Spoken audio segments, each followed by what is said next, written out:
Él es periodista del Sol de México y de ABC Radio. Miguel, mucho gusto y gracias por estar con nosotros. Muchas gracias, muy buenos días. Gracias, Nino. Es una distinción estar aquí en tu programa, platicar con un colega tan distinguido y con los que están aquí alrededor de esta mesa que nos convoca esta mañana. Cuando hablamos de agresiones a periodistas, ¿qué podemos decir? Bueno, pues yo creo que se han atenuado. Si a lo largo empecé mi carrera en 1967 al lado de Luis Espota, lo primero que cubrí fue el conflicto de 68, la toma de la universidad el 18 de agosto de 68, y entonces había una gran dureza, pero nacida en los propios medios de información, en cuanto a la censura y en cuanto a las limitaciones para que se expresara lo que se veía y lo que se vivía de aquel verano del 68 que remata el 2 de octubre. Aún la misma noche del 2 de octubre, los directivos del Heraldo exclamaban que los maten a todos, porque son ahora de comunistas, de rojos, de alborotadores, cuestan mucho dinero. El concepto de un impuesto que existía en aquella época, de un 1% destinado exclusivamente a la educación. Y entonces uno de los hijos de don Gabriel Alarcón exclamaba así, que los maten a todos, comunistas, rojos, alborotadores, malnacidos, en fin. Y no obstante ello, Mario Santos Coy, que era compadre de don Manuel Buendía, y su director de la prensa y era el jefe de información en ese momento del Heraldo de México, pudimos razonablemente publicar algo de lo que había ocurrido ese día. El riesgo de los reporteros no lo ha cubierto nunca ninguno de los medios.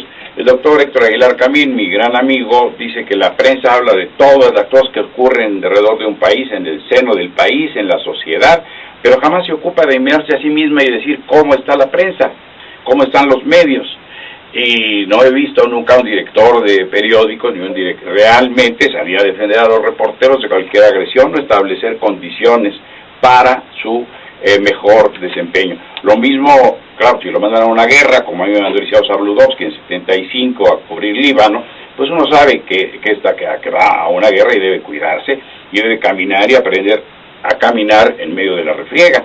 Hoy, 10 de junio de 71, que cubrí para Novedades en Diario de la Tarde, un vespertino y el propio diario ha desaparecido, y que estuvimos con los halcones, aquí en la Unidad de los Maestros, en las que confluyen Alzate, Instituto Técnico, era el Instituto Técnico, no existía el circuito interior entonces, y estuvimos con los halcones, y fue un día muy peligroso, muy riesgoso, en que uno va y ahí nadie sabe quién le pegó a Lucas, como dice mi mamá, de manera es que, y tampoco el periódico garantiza la integridad de sus reporteros, no hay unos seguros de vida especiales, no hay una reclamación formal cuando estos son agredidos, que entonces era muy común que la Federal de Seguridad se mezclara con los reporteros, sabíamos que eran lo que entonces esas son orejas, se mezclaban en las manifestaciones, y a un grado que sabíamos que venían de la Dirección de Investigaciones Políticas y Sociales de la propia Secretaría de Gobernación, y se disfrazaban de reporteros. Era su mejor, bueno, hasta un gobernador, don Rubén Figueroa, le gustaba traer una camarita en las cosas para decir que era reportero en plenas manifestaciones. Bueno, un gobernador de Guerrero. Entonces, las agresiones, decía don Manuel Buendía que en el mismo pueblo, en la misma banqueta, no caben el cacique y el reportero. Y no obstante que las cifras que da la Comisión Nacional de los Derechos Humanos, yo creo habría que aclarar muy bien cuáles son verdaderamente agresiones a reporteros. Yo he estado cubriendo Juárez todo el tiempo de Reyes Ferriz, no he vuelto después de la matanza de enero del otro año, del año anterior, porque si ya mi familia me lo pidió, mis hijos me dijeron, oye, ya está muy riesgoso, pero nunca había un tiroteo. Claro, yo no me voy a los bajos fondos, ¿verdad? Si uno va a los cabaretes de Quinta o va o quién sabe con qué compañías, tampoco es necesario que un reportero se junte con los comanches o comandantes de la policía para tener la información.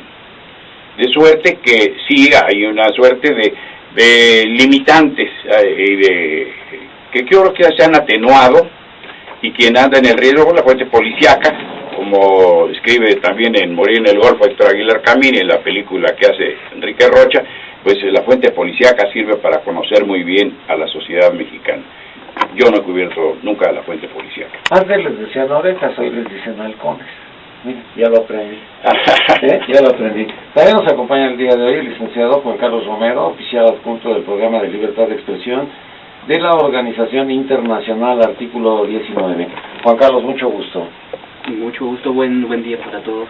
Cuéntame, platícame, ¿qué ves en esta situación de agresiones a periodistas? Porque a mí me queda muy claro de que hay muchas agresiones y yo pienso que a lo mejor en estados de la República en donde todavía hay cacicazgos de mucho tiempo por parte de los gobernadores, cacicazgos instituidos y que bueno, pues la agresión es verbal y ante una agresión verbal pues no puedes hacer nada más que someterte. Esa impresión tengo, pero no lo sé. Hay dos fenómenos. Creo que sí valdría la pena retomar un poco lo que se conversaba ahorita acerca de cuando el Estado era el principal agresor de los periodistas en el país. Es decir, era el Estado, a veces desde la Secretaría de Gobernación, quien imponía el silencio a los periodistas, las fuerzas del orden público quienes de pronto eran quienes se excedían en el uso de sus atribuciones con los reporteros, con los fotógrafos, pero hoy sí seguimos teniendo ese fenómeno en algunos estados del país, donde justamente esos cacicazgos sobreviven, sobre todo el sureste del país, suele ser como muy característico en ese sentido, pero hoy sí estamos ante un panorama completamente diferente, en grandes franjas del país, y que significa ya no solamente los cacicazgos intentando silenciar a los periodistas, sino delincuentes y delincuencia organizada. Sí. Gente que tiene, digámoslo así, poder de fuego para someter a un periodista, pero también para someter a medios y a comunidades completas. Recientemente, en una visita que hacen a México los relatores para la libertad de expresión de la Comisión Interamericana de Derechos Humanos y de la ONU, Sí. hablaban ellos de por lo menos 6-7 estados en los que hablan de comunidades absolutamente silenciadas. Maestra Patricia Maldonado Pérez, catedrática del TEC de Monterrey, Campus Toluca, Estado de México. Patricia, mucho gusto y gracias por estar con nosotros. Igualmente, gracias y buenos días al auditorio. Me gusta compartir la mesa con ustedes.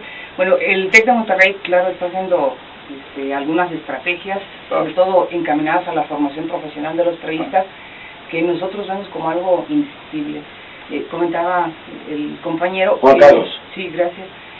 Que pues se trata de una situación novedosa y efectivamente todo proviene del detonante que fue Manuel Buendía, y curiosamente los asuntos de narcotráfico, de injerencia de inteligencia extranjera en el país fueron los que provocaron la muerte de él.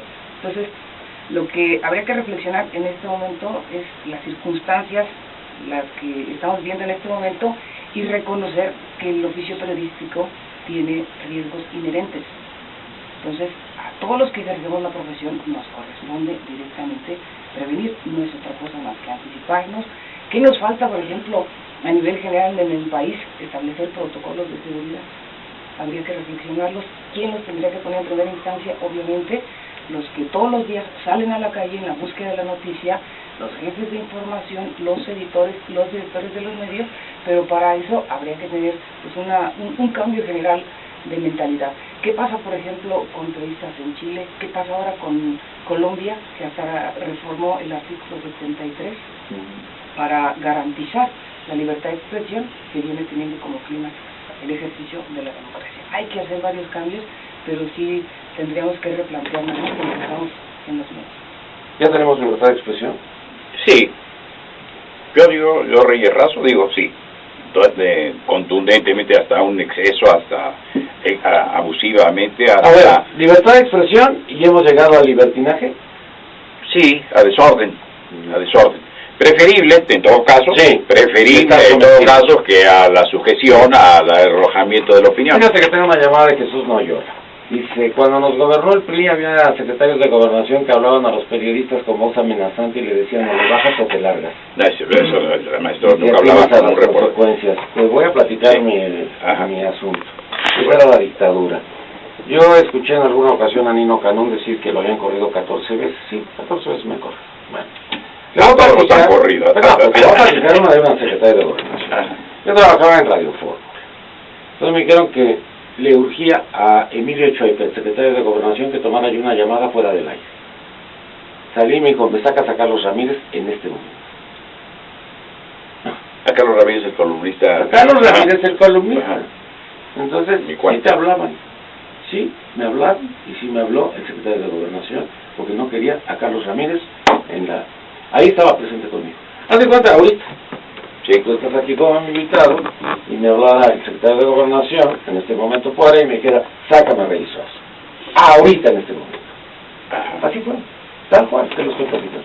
Pues yo sé, porque me lo contó. Y Carlos Ramírez se quedó así y me dijo, pues ya me voy, ¿verdad? Pues sí, porque le dije, yo tengo a Emilio Chaipete en la línea que me está diciendo, así al aire, me está diciendo que no puedes continuar. Se quedó así Carlos Ramírez como, no doy crédito. Estaba yo en el periódico 1980 quizá, en un gran momento en el Universal, y yo iba a obtener el Premio Nacional de Periodismo, me había otorgado don Paco Martínez de la Vega, el propio don Manuel Buendía en el jurado, y me llamó el licenciado Ili y me dice, nos quieren quitar el periódico. ¿Cómo, licenciado? Sí, me llamó Reyes Heroles, quiere que lo entregue y me vaya de embajador a Portugal. Bueno, pero no habló conmigo, ¿no? Es decir, era cosa de el licenciado Juan Francisco Ili, que es muy amigo mío, y me corrió una vez y me corrió dos, y la tercera y llegué a pedir trabajo a la Universal, me pidió una carta de recomendación, le dije, pues démela a ustedes porque es la cuarta que me recontratan, ¿verdad? Así que, no, bueno, desde luego yo no tengo la importancia que tienes tú para que el propio secretario te corriera a ti, ¿no? No me corría a mí. A Carlos. A Carlos Ramírez. No, a mí cuando me corría nunca sabía yo quién me corría. Eso era lo peor. Ajá. No, mira, yo fui a entrevistar al entonces gobernador de Guerrero para la televisión, para el noticiario más importante que existía entonces, 24 horas, y estaba allí con un pistolón, un tamal oaxaqueño impresionante. ¿Cuál es el estado de cosas en Guerrero? Son todos los reporteros, toda la fuente. Estaba el presidente Echeverría. Me dijo,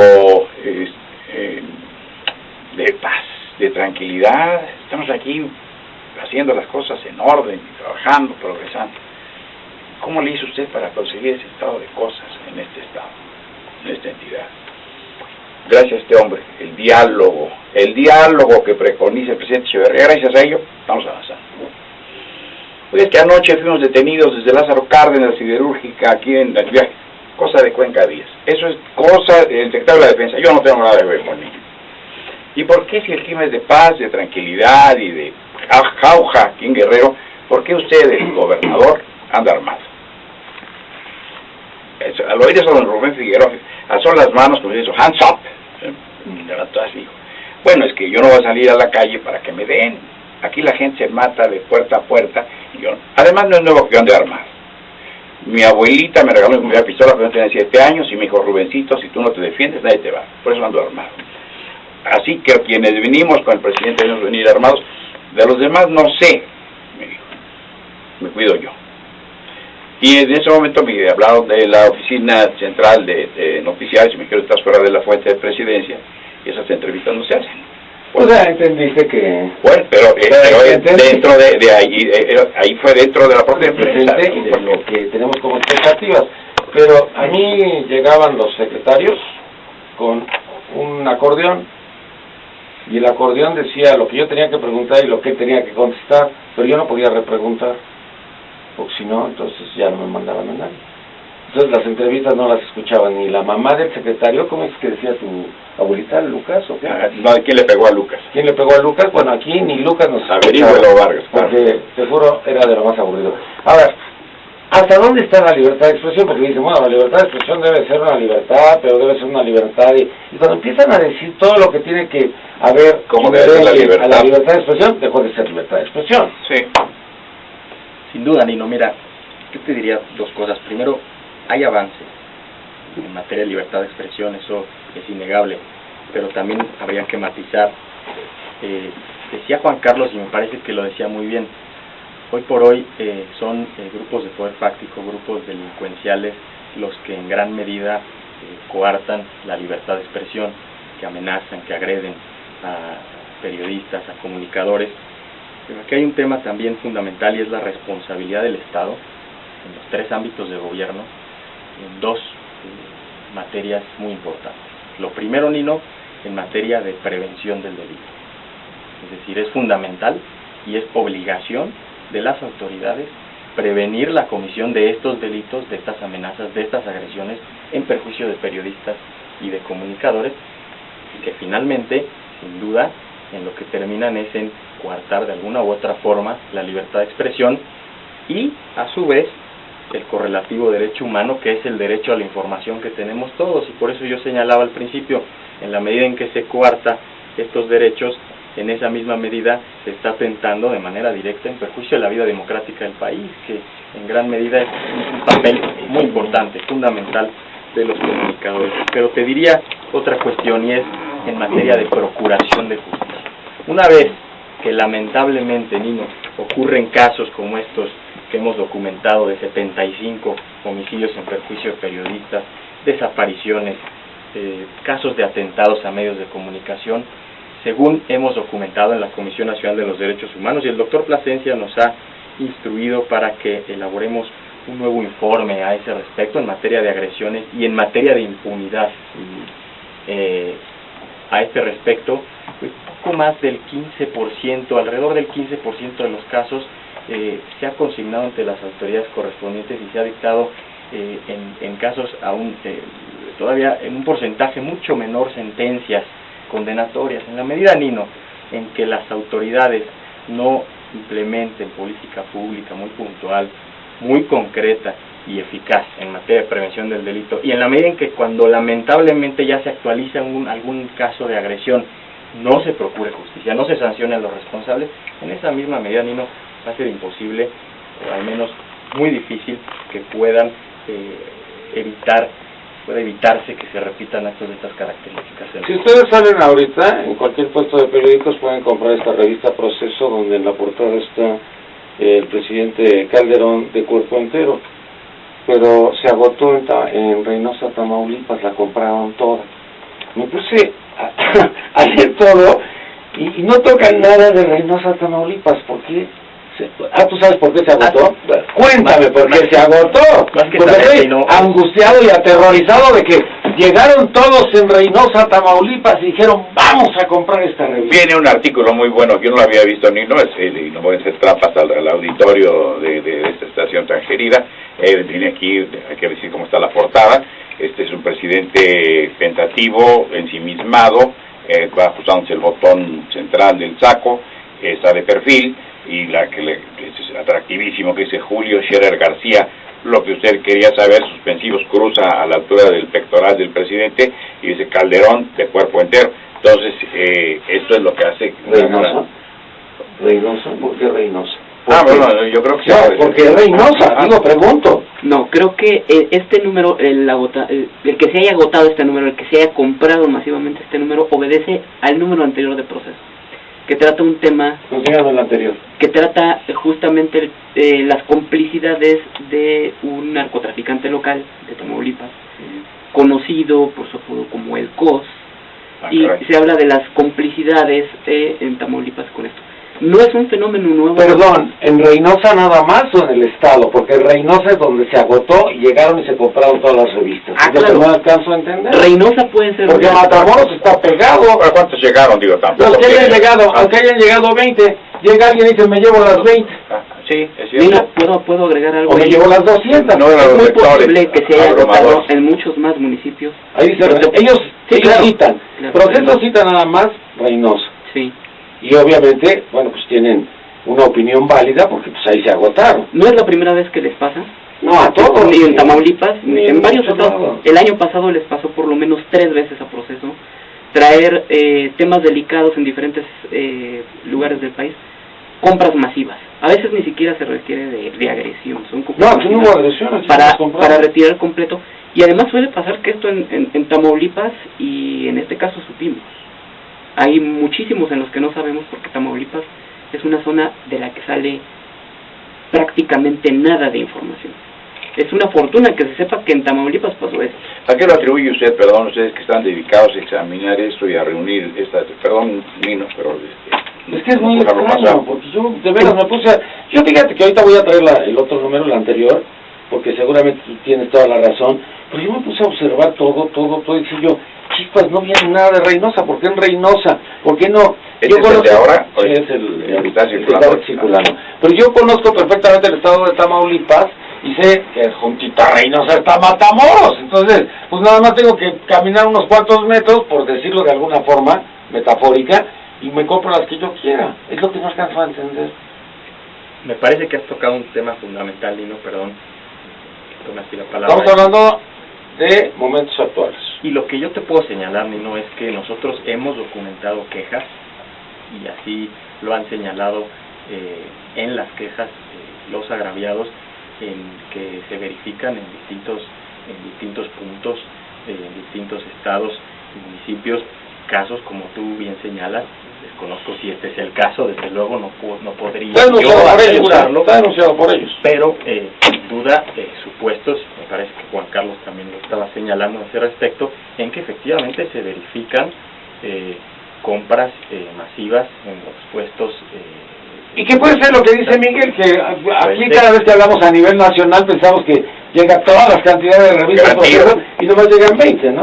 Ahí está. Ejército y Marina cobijan al COS. ¿Es a lo que te referías? A ver, tómala. Exactamente.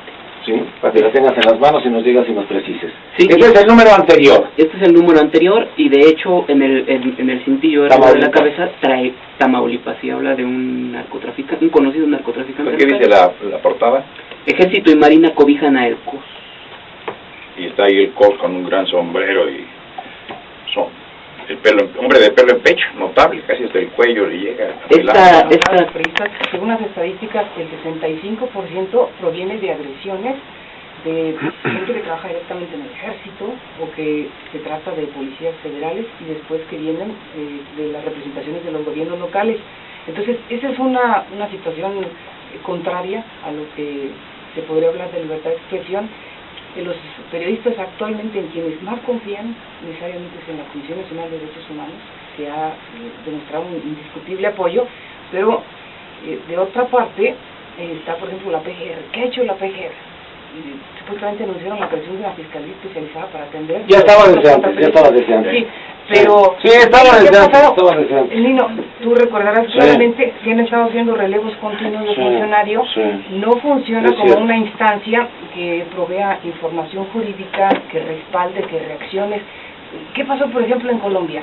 Para todos los periodistas van los funcionarios federales, los policías, a enseñarles directamente a los periodistas cómo se pueden proteger. Situaciones como esa yo creo que se deberían de copiar aquí. Y la Pero otra... espérame, la Comisión Nacional de los Derechos Humanos con Soberanes era una porquería, porque tú llevabas la denuncia con Soberanes y Soberanes pues la hacía perderiza o contestaba o respondía de otra manera diferente. Yo creo que ahora, a partir de que llega Raúl como ombudsman, pues se enfrenta a todo esto. Sí, y hay un cambio. Claro, y otra cosa, la Comisión Nacional de Derechos Humanos sí toma como referencia las distintas estadísticas que se proveen de asociaciones y clubes de periodistas locales, cosa que no hace, por ejemplo, la PGR, se basa en estadísticas internacionales. Entonces, otro detalle adicional que tiene es la impunidad. Estaba comentando Fernando, en el caso de que va la gente y denuncia y no tenemos procesados, no tenemos acusados por delitos contra periodistas. ¿Se puede hablar de libertad? Denuncias, Fernando. Es un tema delicadísimo, ¿no? Estos de 75, por ejemplo, por ponerte un ejemplo, y a tu audiencia, de estos 75 homicidios documentados por la CNDH, que sin duda, Nino menos señala, Patricia también, pueden ser muchos más, es decir, estos son casos que hemos logrado documentar en la Comisión Nacional de los Derechos Humanos, pero esto no implica que sean los únicos, Nino. Pueden ser y serán, muy lamentablemente, muchos más casos. Pero de este panorama, Nino, y así se lo comentábamos cuando acudieron aquí de la Comisión Interamericana de Derechos Humanos y de la ONU, los relatores, como señalaba Juan Carlos, y que las cifras a ellos les preocupaba y les llamó mucho la atención, Nino. Decían, bueno, ¿cómo es posible que la única instancia oficial que cuenta con cifras es la Comisión Nacional de los Derechos Humanos? Porque no las tienen las Secretarías de Seguridad Pública, ni estatales, ni la federal. ¿Por qué no cuenta la Procuraduría General de la República con estas estadísticas? ¿Por qué es la Comisión la única instancia que cuenta con estas estadísticas? Por una parte, y segundo, decirte, Nino, ya con cifras duras, de todos estos casos de homicidio, y se documentó así en una recomendación general emitida por la propia Comisión Nacional de los Derechos Humanos y que se está actualizando, alrededor del 15% solamente, Nino, han podido ser consignadas ante las autoridades correspondientes. Es un índice de impunidad, como en todos los delitos que se cometen en este país. ¿Es indiferencia, es sordera o es negligencia y negligencia incluso de las autoridades para investigar y para dar con los responsables. Y en la medida en que no se dé con los Es su palabra contra la mía. Oye, pero es que fíjate que tengo tales amenazas. Ah, pero ¿lo puedes demostrar? ¿Cómo lo puedes demostrar? ¿Tienes correos electrónicos donde te están amenazando? ¿Tienes alguna otra forma de decirlo? Oye, pues es que llegó un tipo y me dijo, o le bajas, hijo de la... ¿Y qué hago? Cuando es su responsabilidad, Nino, su responsabilidad institucional, precisamente investigar, sobre todo dar con los responsables. Abogado Carlos Odi, mucho gusto. Mucho gusto, mi estimado Nino, mucho gusto con todos los ilustres personajes de esta mesa. Y yo lo que quería decir es que, mira, si te fijas, a los periodistas que han matado no han sido a los de primera línea. Por ejemplo, pues un López Dóriga, No, hay que dar un Zabludovsky. Es decir, esos han sido tocados toda la vida. Han sido el periodista de segunda línea, de investigación, de búsqueda, de exposición en guerras, como fue aquí don Miguel. En fin, digo, o sea, el periodista al que le han dado más tuerzo ha sido precisamente el verdadero periodista, a mi juicio. Los otros se volvieron lectores de noticias, como me lo mandaron allá de la redacción, y la leo, y se acabó. Yo me acuerdo, y esto es una anécdota muy conocida, de Echeverría, cuando se le criticó a nivel internacional que en México no teníamos libertad de expresión, y dijo, mándenle cualquiera de los periódicos, o todos los periódicos, todos los editoriales que hay, para que vean que sí tenemos mucha libertad de expresión. Sí, porque el editorial lo escriben gentes pensantes para otras gentes pensantes, que generalmente no son muchas, ni los que escriben, ni los que leen los editoriales. Entonces sí, para que vean que sí. ¿Por qué mataron a Buendía? Es para mí el prototipo del asesinato más fuerte, más impresionante que hayamos tenido. ¿Por qué? Porque Buendía no soltaba al que agarraba, no lo soltaba. Este otro hombre que se acaba de morir, que obtuvo muchos premios al final de su vida, Miguel Ángel, exactamente, tuvo muchos riesgos. ¿No lo mataron? Yo creo que porque Dios no quiso que lo mataran, pero se la jugó muy en serio. Perdón, abogado. Yo creo que, por ejemplo, en el caso de Granados Chapa, y lo que usted comenta, es algo que se ha perdido mucho en los proyectos hoy en día, la argumentación. Por eso es muy fácil decir, esto pienso, esto opino, pero ¿con qué lo documentas? Y muchos de los riesgos a los que nos sometemos ahorita cuando ejercemos el periodismo, eso, a que no documentamos, a que no tenemos un respaldo. Pero eso ha sido de siempre. Perdóneme, la documentación ha sido de siempre. Yo escribí muchísimos años en Novedades, en Excelsior. En Novedades me corrieron porque ataqué al presidente de la Suprema Corte de Justicia diciendo que era el primer violador de las garantías del país. Y de la noche a la mañana, ¿cómo dices eso? ¿El presidente de la Corte, primer violador? Pues sí, es primer violador, fíjate por eso y esto y eso. Es que, échate para atrás. Yo me echo para atrás y me demuestran que estoy mal. Y pido perdón. ¿Pero eso fue en una columna o en un texto? No, de esto yo estuve en Novedades escribiendo muchos años. Es más, el presidente del Tribunal Superior de Justicia, que era otro, que se llamaba Salvador Martínez Rojas, ese me mandó guaruras a mi casa, a asustarme y todo, hasta que mujer me dijo, ya párale. Pues sí, dije, también tienes razón, porque no tiene caso ser el héroe en este país. Con el otro era presidente de la Corte, fue Carlos del Río, que le decían, por cierto, el alto vacío, porque era muy alto, y yo no sé por qué lo de vacío, pero así decía. Como a Gonzalo Castellot también le decían. Me removieron de Novedades. Cuando cambian de propietarios en el Excelsior, bueno, ni buenas tardes, ya te vas. Después de estar escribiendo ahí 8 o 10 años y que me debían 3 o 4 años de colaboración porque el Excelsior no pagaba, porque no tenía ni... Entonces sí, no tenías problemas. Adiós, gracias, En la última etapa. soy muy rico, sí, en la última etapa. Entonces, pero fíjense bien, ¿qué es lo que sucede? Dicen, la Procuraduría no investiga. La Procuraduría que investiga.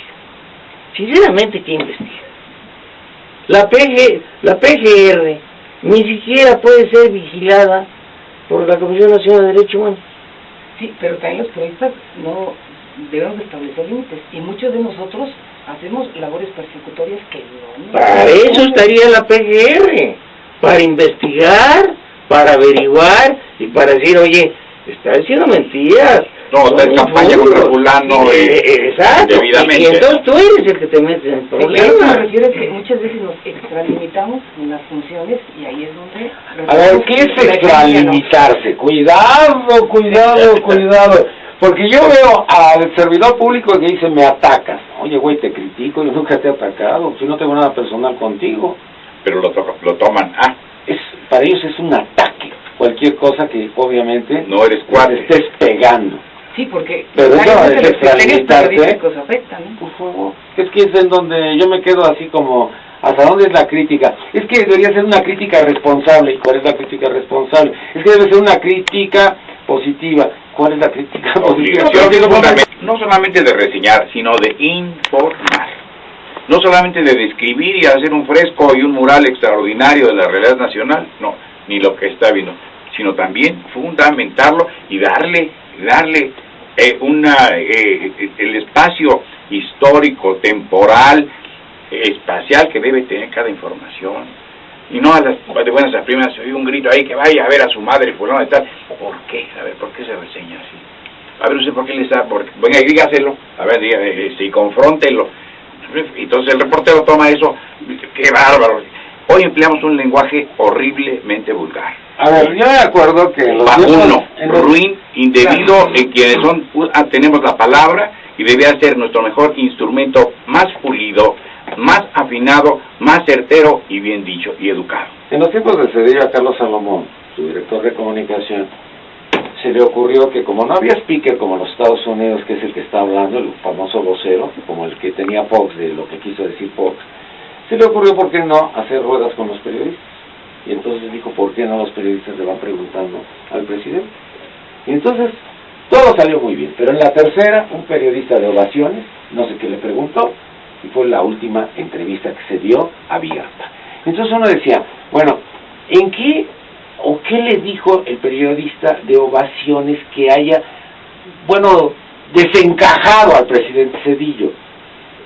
¿Qué le dijo? Bueno, ¿qué le dijo? No, el presidente de Zedillo no quería nadita a la prensa, no le gusta la prensa, nunca le ha gustado la prensa, detesta a la prensa.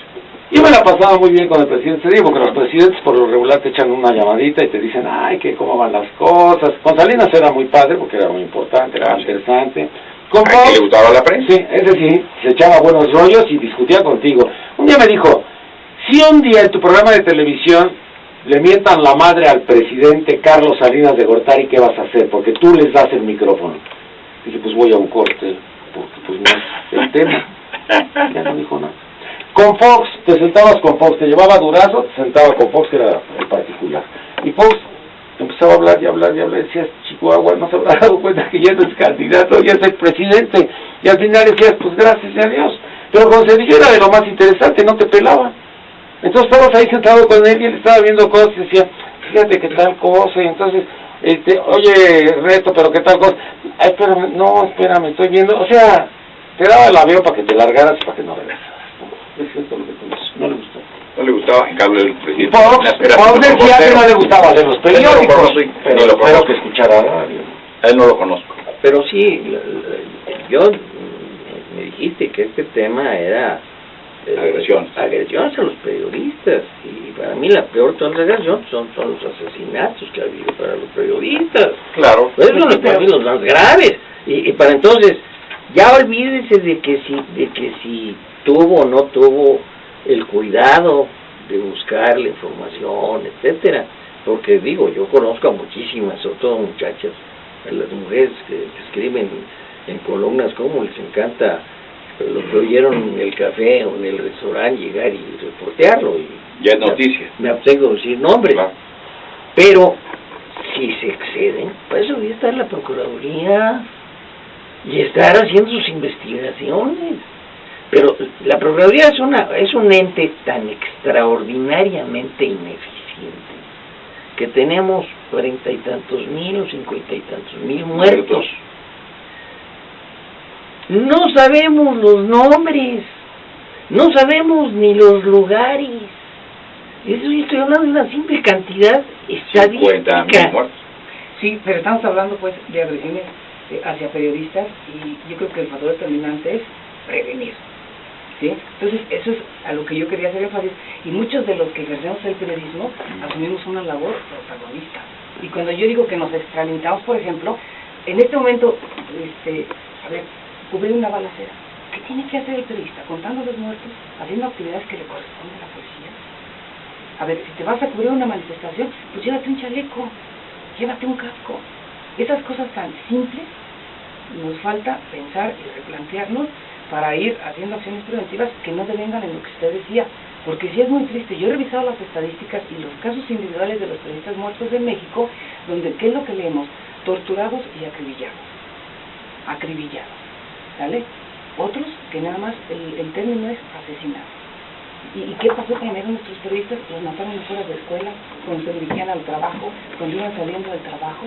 Como bien dice usted, no son los que aparecen quizá en la televisión, los que la gente conoce en su mayoría, y sí duele, sí lastima, pero de fondo yo creo que nos corresponde asumir una función totalmente responsable. Sí, pero eso no puede ni remotamente no justificar, explicar la agresión o el asesinato. Sí, pero no le vamos ni remotamente. Sí, así se Candy Tinguindín, no podemos decir, oye, no, pues claro. Total, la pasó por allá, por Cintalapa, Chiapas, yo no se muera. Estoy diciendo, y uno lo sabe, por ejemplo, que la Procuraduría tiene toda la responsabilidad. No, nosotros también tenemos que reconocernos como profesionales con riesgos inherentes a nuestra. ¿Cuántas escuelas de periodismo hay, perdón? Aquí en México, en la según República. el Ceneval, habrá como unas 250. ¿En toda la República? Sí. Don Manuel Buendía decía que eran demasiadas, pues sí. Pues sí, pero en la Carlos Septién era el punto, ¿no? Yo me acuerdo que en la que estaba Ricardo Rocha, ¿cómo se llamaba esa? Ricardo Rocha fue a la escuela. Sí, periodismo, no de periodismo, ay, no, digo, no. Eso es una verdadera agresión. No, es mi cuate, periodismo, de Rocha dice que fue administración de empresas. Creo que fue la Ibero. Pero periodismo llegó a Canal 8 con Arnold Virgo en el año 72. De un reportero de 24 horas. La del Toby. Sí, que entonces, es la parte, que es así, periodismo, radio, televisión, y periodismo, arte, radio y televisión. Pero una muchacha que acaba de morir decía, pobres alumnos robados por el Toby, ¿no? Porque no sirve para la escuela eso. Es un agresivo. No, bueno, ahí el problema nuestro. Es lo más temible el micrófono contra... No, ¿por qué no empezamos por ponerle la lupa? Eso es de periodismo. Como dijera Diego, como dijera el jefe Diego. Y carísima, le roban el dinero a los niños ahí. ¿Mande usted? Como dijera el jefe Diego, fuego amigo. Ajá. ¿Qué estás haciendo tú? No. Cuando estamos hablando era el número de cuando estamos hablando de la porque ahí ves tú también qué clase de gente está saliendo.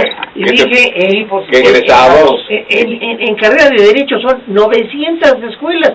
Imagínate la clase de abogados que tenemos, y adicionalmente, por ejemplo, ¿de qué? Ustedes no ven de derechos humanos, sí, de rateros, llévate el micrófono que se te cayó. Es más, yo te digo, y esto es así como para que ustedes, periodistas, tienen la posibilidad, en el librito de donde te dan las gracias de los jueces de primera instancia y los magistrados de primera instancia locales del Distrito Federal, no te dicen sus números de cédula profesional. Bueno, ¿cómo es posible eso? Déjame comentarte cómo